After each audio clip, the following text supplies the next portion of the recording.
If any one of you young whippersnappers laugh at my Joker mustache, it's gonna be some repercussions. You've been warned. Thank you. Are you looking to learn Balrog? Well, guess what? You come to the right spot. Okay, so another quick thing to point out, if anybody knows why my audio spiked like that, please feel free to tell me. Yo! What's going on, y'all?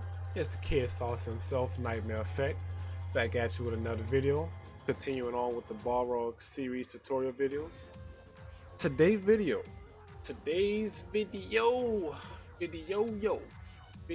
whoa, Jolo, oh no, ho, maybe, okay, yeah, so, today's video, we're going to be talking about V-skill and V-trigger.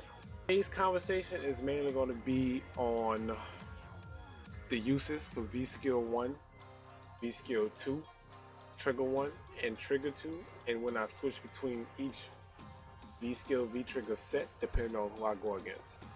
So, let's go ahead and start it off. I'm going to be covering V-skill 1 first. This V-skill itself pretty much is what makes Balrog Balrog. It's a spin that allows you to go through fireballs. It also gives you your high-low mix-ups, and it also allows you to follow up with a V-skill turn punch that leaves you at +2 on hit and -4 on block. So you definitely want to space it right. Now, V-skill 1, it is projectile invincible on frames 4 through 22, counter hit state on frames 1 through 15, and can be canceled into V-skill punch follow-ups or tap beginning on frame 12. Now, V-skill 1, in my opinion, V-skill 1 is definitely better than V-skill 2. It's just that V-skill 2, in my opinion, should be used against characters that don't have a fireball. If you go out against characters with a fireball like the one that we have on screen right now, Akuma, you should prioritize V-skill 1, because basically you're taking away the fireball option that Akuma usually uses against any other character in the game. But when going against Balrog, Akuma has to be cautious about how he throw fireballs, because I get to just V-skill turn punch right through it. So, some more uses. It pretty much makes Balrog Balrog, like I said before. You're able to cancel dash low into a V-skill spin. You're able to cancel straight into a V-skill spin, EX into a V-skill spin, EX low into a V-skill spin. It pretty much makes Balrog when it comes down to any sort of mix-up or dirty set play that you aim to try and do. Now, it has pros and cons to it. Now, it's obvious on hit, all this is good, because on hit for the V-skill spin, you're +3 after a EX dash straight, but you want to be careful about doing it on block. Because say you do a frame trap, I want the frame option.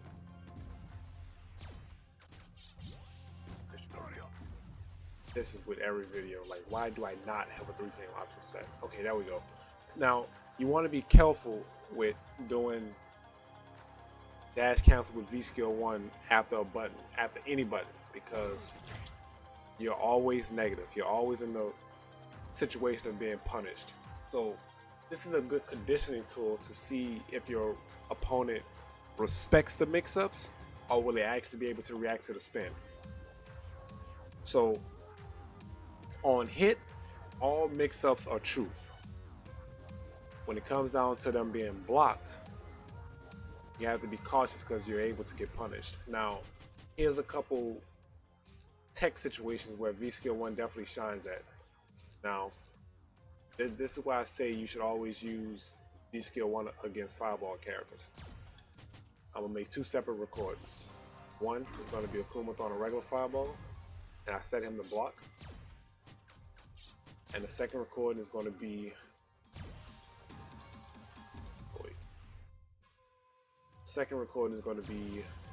a low forward into fireball block. So start out by doing the first one. Anytime they throw a fireball, it's a free punish. It's a free punish. You're never wrong with that. You're taking away all fireball options that they think they have. And then after you hit them with it, it puts you in at +2, meaning that you're able to start pressure now. Now, another good situation is low forward into fireball. Oops. Low forward into fireball, because anytime they enter string with a fireball, you're able to spin through it.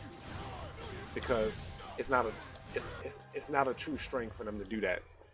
So Balrog being able to take away a fireball option from a Shoto character is very crucial, because Shoto's game plans, they revolve around being able to use a fireball to set up conditioning tools. So with Balrog being able to take that away, you're basically nullifying 50% of their game plan and forcing them to have to play different. So V skill 1, like I said, is definitely key against Shotos. You should definitely be using this against Ryu, Ken, Akuma, Nash, Manat. Oh wait, my bad. I left out a key secret, a key tech tool. V skill 1 shines against fireball characters and is also good against zoners. It's also good against zoners. So starting over from the beginning, V skill 1 is good against Ryu, Ken, Akuma, Nash, Nash, Manat, Kage, just anybody with a fireball and anybody who's able to zone, because you necessarily cannot zone Balrog for too long. The only fireball character that kind of gives Balrog a struggle is G, because once he level up, the fireballs become very tricky. So, and G overall is actually a bad matchup for Balrog. So that pretty much covers V skill 1. And oh wait, my bad, I left out some key secrets, some key stuff. V skill 1 is also where the overhead mix-ups comes in at. Being able to go for high-low mix-ups, it's all in V skill 1. V skill 1 is also a real good feint tool. Like, these are your pump fakes. If you ever do this in neutral, you won't really see your opponent go for a move, because normally they're looking for the follow-up. But if you just straight up do the feint, it's a mind game. Like, V skill 1 overall is a mind game. You could dash up, grab, V skill low, V skill overhead. Like, it's a complete mix-up. So pump fakes is always good, especially at this range, because they don't know what's going to happen. So you definitely want to keep your pump fakes in mind. All right. Now, let's go ahead and talk about some V skill 2 action. I'm going to talk about some V. Actually, I'm gonna go ahead and switch characters for this, because actually, not mind. I'm gonna stick with Akuma for the test dummy. All right, V skill 2 also is what I like to call the power up. This is where everything becomes better in neutral. This becomes a very good neutral V skill for Balrog, because now with V skill 2, you lose your mix-ups for high-low, right? So there's no longer overhead. There's no longer a spin that allows you to go through fireballs, not high-low mix-ups. Like, it pretty much betters your neutral. So now with V skill 2, you no longer have to charge your straights. It's a straight back forward motion into straight. Now, why is it so good? Because now, like I said before, you no longer have to charge. So now you can actually use your movement to play as if Balrog wasn't a charge character. So now you get to create situations with your buttons, try and sneak in a V skill, charge it up. Oh, my bad, and that's another thing. All right, so V skill 2 powers up all straights, right? Also, with them being powered up, that means they all become plus on block. I think it's 4 hits, if 3 or 4 hits. Regular straight, they all +2. Any straight is +2, along with the EX straight being +4. Now, why is this so good? This is so good because Going against characters without a fireball, you no longer have to play a chargeback Balrog. Now you're actually more scary because who's used to seeing a Balrog walk back and forth trying to create um, situations to force your opponent to whiff a button? Nobody's used to that type of Balrog gameplay. So now you're playing neutral.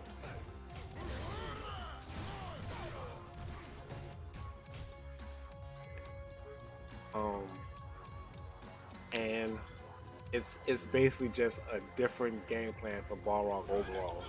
So now you're doing just a whole different game plan. Like my favorite string, which I'll probably cover in frame traps, is actually crouching fierce into heavy straight. It's not a gap string because if it was a gap string, Akuma would have been able to jab a 3-frame through it. So unless they're strictly mashing, you could catch a counter hit. But other than that, man, like it's a real good V skill to use if you're not going against a character with a fireball. Now, keep in mind, you also still have tap. Tap is still good, but tap isn't usable how it used to be. So V skill 1 is always going to be your go-to option when dealing with fireball characters. So keep that in mind. Now, a lot of people ask me, man, what's a legit way to power up your V skill 2 without putting yourself at risk? Because keep in mind, anytime you do a raw V skill 2, you're punishable. So you definitely want to be able to sneak those in. Don't get mad if your opponent, sweeps you, does something random to try and hit you. It's common because as soon as they see this animation, they're trying to punish you. It's going to happen. Now, a quick tech situation I always like to do, anytime I sneak this in at neutral, I always go straight into a medium kick buffer heavy straight, because 9 times out of 10 your opponent will try to punish you. They will try to punish you. It's no ifs, ands, or buts. They will try and catch you for trying to charge up. Now, the one true situation where you can actually get a free power without worrying about being punished is your standing medium kick target combo, which leads into a free charge up no matter what. This is a free power up. They cannot do nothing about that. Nothing. This is the only true way that Balrog gets that power up without being punished. Now, he also gets setups after this. You can go straight into a light straight and catch a wake up 3-frame if they try and mash on you.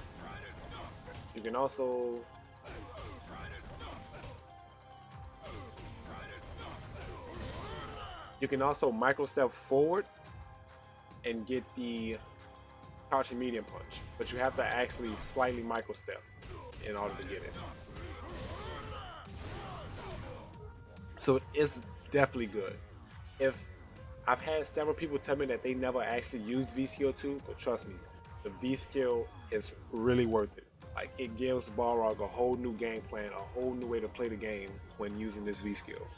Trust me. Because with V skill 1, people are used to playing off your charge.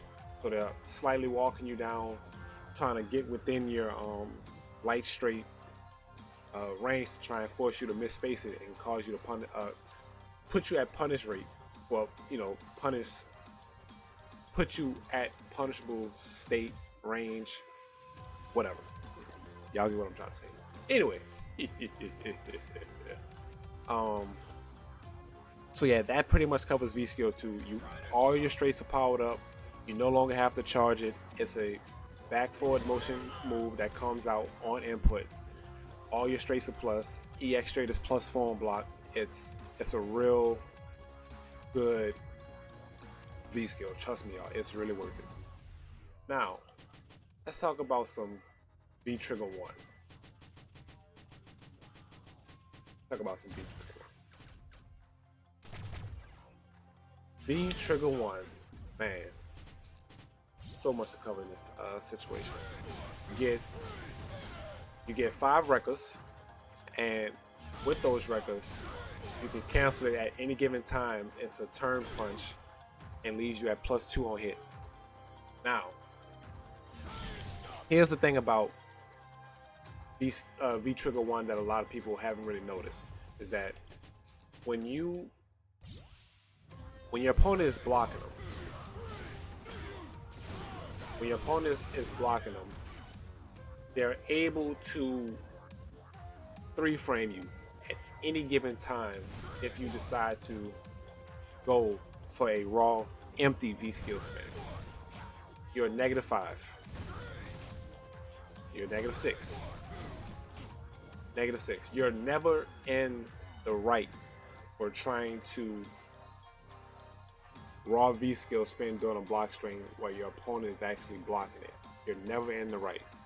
So, your question may be, man, how do I stop people from mashing in my records? Well, guess what? I can show you a quick tech option, but I'm gonna cover most of this tech in another video. Because right now I'm just doing an overview on V skills and V triggers and which combination that you should be using against what character. So, what I like to do is, after I do the first straight, you can start delaying the light kick records. I want to say you want to give it a, I want to say like a 2 or 3 frame delay before you actually continue it. Now you won't be able to catch it all the time because it depends on how hard they're mashing, but if you believe that your opponent will mash between your records because they know that you can get punished for trying to spin, you can definitely delay your records and force a count hit, and then after you get the follow up, you want to end it in a turn punch and then follow with EX straight. That's going to be a quick tech option that I'll show y'all, but right now let's just go into a quick overview of the V trigger itself. So you get records, you can end it, start pressure. It's basically your damage trigger. It's one of the best triggers in the game because of its comeback mechanics. Now, if your opponent is getting hit, you can go for a hollow mix-up. That's the scary factor of this trigger. So at any given time, you can either end it with turn punch and be +2 on hit. Now, here's another thing that y'all may not know. Even on hit, if you go for a raw V skill, your opponent is able to contest you because it's -2. You're still negative. Now, the thing that makes it scary is the opponent is getting hit. So they may not believe that you're -2, but since they're getting hit, 9 times out of 10 they're gonna respect your mix-up. At any given time, you can end it and go for an overhead. You can end it and go for a low. You can end it with a turn punch, go for a grab. This trigger has a lot of mix-up potential in it. Now, some go-to ways to activate trigger. Hold on. Okay. All right. So before I even say this, look, y'all. I know everybody misses the old Balrog. Hold on, let me take set guard recovery action. I know everybody missed the old Balrog, but man, low target stomp into trigger activation for either trigger 1 or trigger 2 is -2. I see a lot of people do this and they try to hit buttons afterwards. You are not in the right when it comes down to activating like this. You are -2. You are -2. You're not in the right. You want to do the first hit of that target combo and go into trigger. You're now +9. That is how you want to activate. You can either activate with crouch and low. You can activate with standing medium. You can pretty much activate with any button that you really want to. But the go-to way to really activate this trigger is low. You can even go with the overhead and activate it. You can go with the dash low and be +3. Those are the ways to activate that trigger, not the low stomp combo, because you're ending your turn. If any player understands that while they're blocking that, they will understand that you're -2. So I really wanted to stress that and let y'all know that that is not a good way to activate that trigger. All right, now let's talk about V trigger 2. Yes, V trigger 2. Man, this. Alright, so I want to start off by saying that V trigger 2 got buffed in the recent season. They increased the throw range, and they also gave you better Oki off the knockdown. Now, the Oki back in the previous seasons was actually not even worth it. Like, this trigger at one time was actually not worth even using. Like, they buffed this trigger so good, like it's actually really viable now. And if y'all was to ask me, I would say V trigger 2 with V skill 1 is the go-to way to really play Balrog at its most optimal way possible. V trigger 1 is good because it's damage with hollow mix-ups, but man, if you really want to put your opponent in a real mind game, like a real guess, V trigger 1, no, I'm sorry, V skill 1, V trigger 2 is the way to go, because with V skill 1 they have to worry about the high-low mix-up already with the overhead. Now, if you add that in with a command grab, it's guess central for them. It is guess central for them. Let me put it on no block. It is guess central. So anytime you activate, like, this is all guesses. This is all guesses. All guesses. They have to guess grab. They have to guess low, overhead. And now since you have V trigger 2, they have to worry about a command grab. And now with that being buffed, you can get actual setups afterwards. You can go for a roundhouse.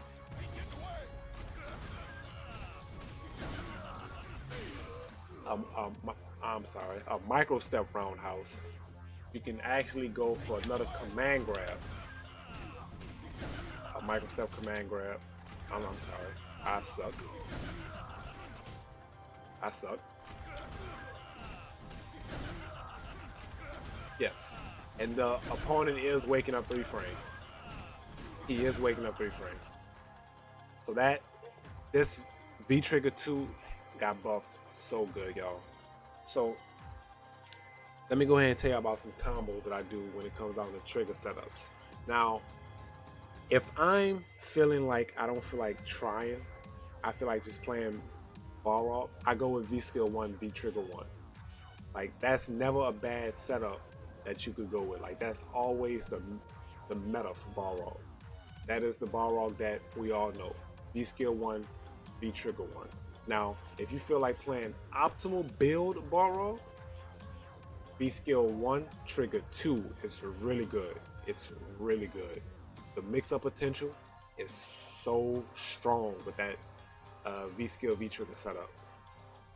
Now, V skill 1, like I said in the beginning, it is really good against characters with fireballs and zoners, because you want to, specifically for zoners, I prefer V skill 1 because you want to get on them and stay on them. So V skill 1 allows for the high-low overhead mix-ups with everything else that you could do.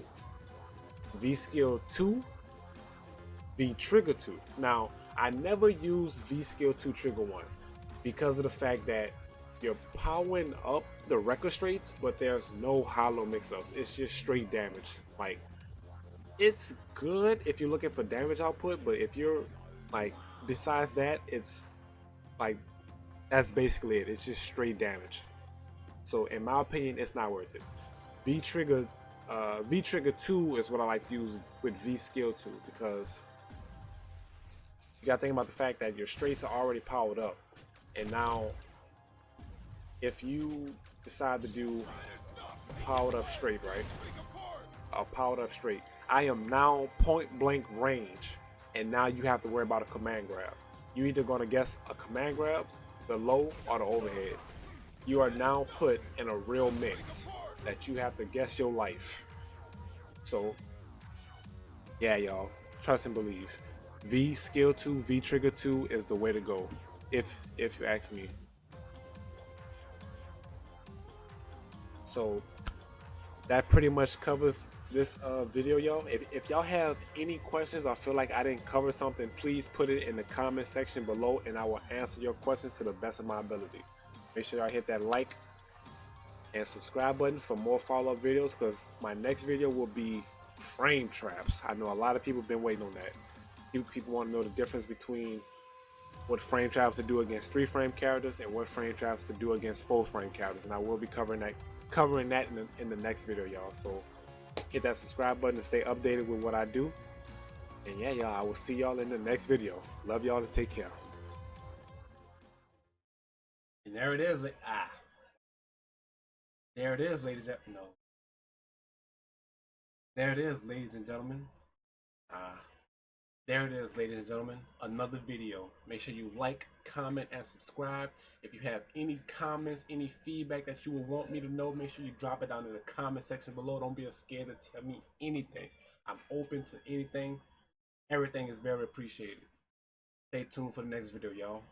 Peace.